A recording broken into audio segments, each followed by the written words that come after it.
Habang naghahanda si Andre para salubungin ang tatay ni Lou, si Kuya kinakausap naman si Lou sa confession room. Lou, Kuya. dumating na ang takdang panahon Opo, kuya. upang gawin mo ang task mo. Opo, kuya.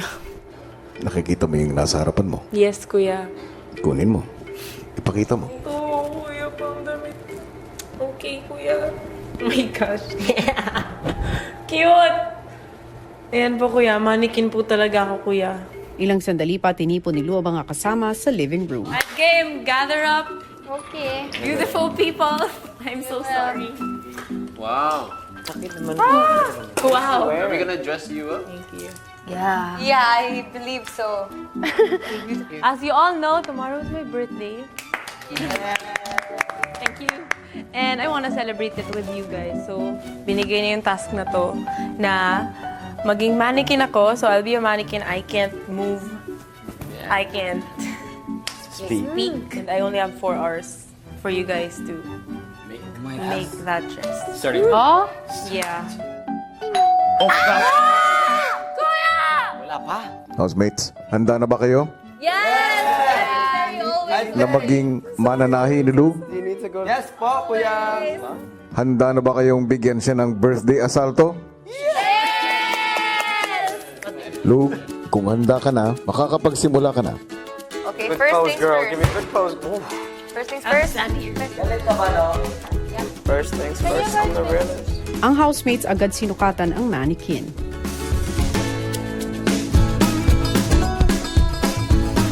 Hindi ko pa na-measure yung knee. Matapos kunan ng sukat ang mannequin, sinukat na nila ang tela. 37.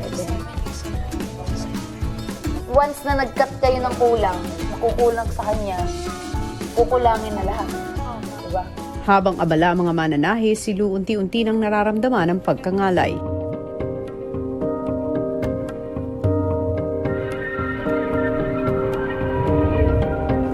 Pwede nating hatiin yan sa Ay!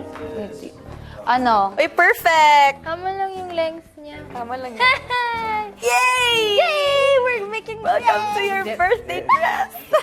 Pagupit, tapos matahi yun dito. Tapos para ma-fit siya. Okay.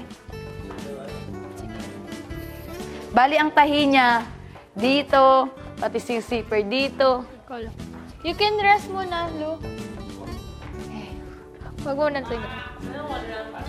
Hindi yun. Matapos ang isang oras ng task, lingid sa kaalaman ni Lou, kausap na ni Kuya ang pinaka-espesyal na lalaki sa kanyang buhay.